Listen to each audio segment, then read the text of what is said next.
Anchor, Support, Slayer, and probably the most frowned upon position, OBJ. These are the 4 main roles you can play in competitive COD Mobile, and today we're going to learn how to do each role effectively. One thing a pro team must know how to do is to manipulate spawns. The anchor player's job is to make sure their team gets the best spawns for the team depending on the location of the current or next hardpoint hill. It's the player that you usually see alone holding down an area, usually a spawn point, which makes him and his team respawn there so they have the advantage when engaging in gunfights to defend the current hardpoint.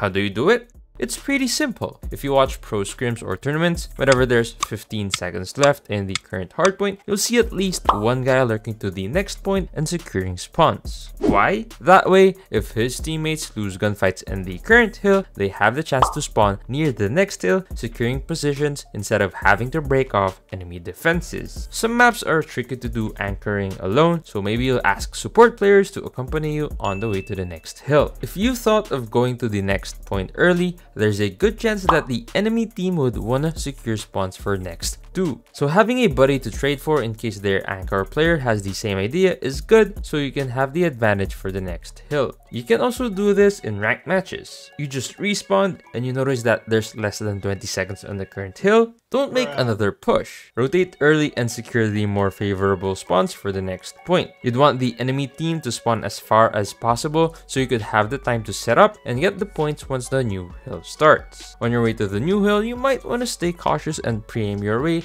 as well as walk instead of run if you suspect enemies are smart to rotate early just like you. You also need to know how to hold your own in case the enemy team starts to rotate first. Memorize the spawns and lanes in each map so you can utilize power positions that'll give you the advantage if they decide to engage you. A typical loadout would be a weapon that's good for range with flak jacket or lightweight combined with toughness or quick fix with dead silence or hardline. You can use any lethal equipment you want, just make sure you got a trophy system to defend yourself against a barrage of grenades coming your way. I called OBJ probably the most frowned upon position because when people think OBJ, they automatically think that you sit in the hill, sit in a corner, and chill until the next hill. Nope, it's not that. An objective player's job is to win gunfights in the hill and stay alive while on the objective. You may think it's the easiest job to do, but it's one of the more important ones that you really need to do well because at the end of the day, you need points to win the game. Here's how you do it.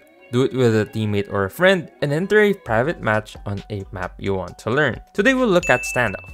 Go to each point and learn where all enemies might come out of. Have the muscle memory to flick to each, as well as the best angle you can peek at those lanes. Know where you can position yourself depending on where your teammates spawn. You also have to know how to deal with enemies inside the point. Know the best angles and head glitches you can peek at when enemies decide to challenge you. Not only that, you also need to know how to catch them off guard as they're entering and attempt to break the hardpoint. The best OBJ players don't sit inside a hill and do nothing. They eliminate enemies whether they're inside or out. In domination, you'll often see them initiating the capture, then hold a power position if a flag is in their team's possession, and try to keep enemies from stepping foot on the objective. You'll be encountering enemies in close, medium, and even long range, so you might want to pick a more versatile weapon. The rest of the loadout will be almost the same as the anchor player, utilizing trophy systems to defend yourself and use perks such as flak jacket, quick fix, and dead silence. You can use hardline, but being on the OBJ already gives you more points, so you can utilize dead silence to surprise enemies.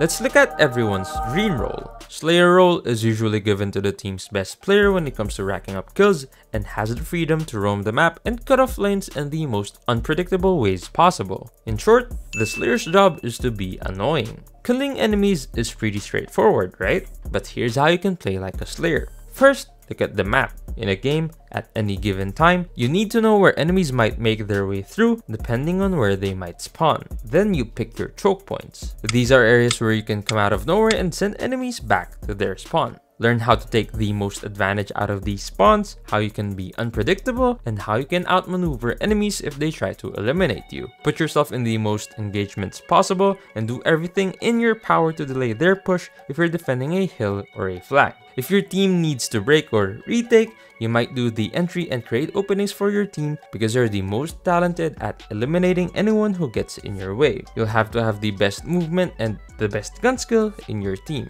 Not only that, but in order to be an effective Slayer, you have to play according to what your team needs to do. The typical Slayer loadout usually consists of the best weapon in the game with lightweight, quick fix, and dead silence. Have the best lethal equipment you can use, along with a smoke or concussion grenade as your tactical equipment. Next up, the support player. I view support players as the guys who fill in the gaps of the team. Basically, they need to have an understanding of the 3 previous roles we just mentioned and make their lives easier. They are usually paired with the objective player, and when it comes to supporting OBJ, they might stay inside the objective, hold lanes, or par positions to make their job easier. They can also support the anchor player, serving as a buddy, and get the trade if ever one of them gets eliminated. Lastly, they can step in and fulfill the Slayer role for just a bit, or hold down the fort and make sure the team still has control of the map before the Slayer can respawn and regain position. Support players are usually overlooked because when you look at the scoreboard, they are usually in the middle or at the bottom of the scoreboards, but they are essentially what keeps the team effective whenever one of the 3 main roles gets taken out. A loadout they usually use can be similar to any of the 3 previous roles, depending on their specialty or what the team needs. So use the best weapon in the game and have the best lethal you can use with smoke grenade equipped. Use lightweight or flak jacket, quick fix or toughness, with dead silence or hardline as your perks. In Harmony, you'll see the OBJ holding down hardpoint hills, capturing flags, Slayers annoying the enemy team, Anchor rotating early to secure spawns, and support players filling in the gaps. But who directs the team in-game?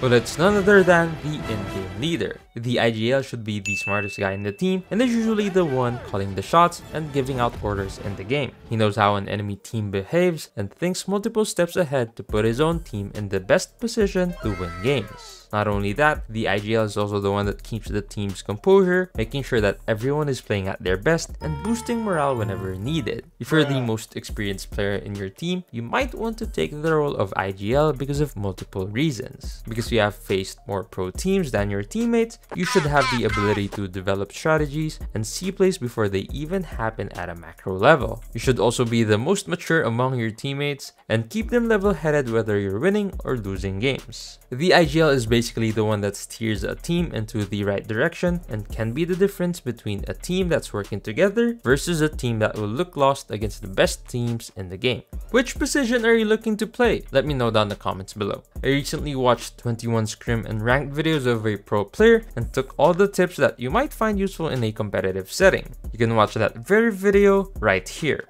Thanks for watching. I'll see you on the next one.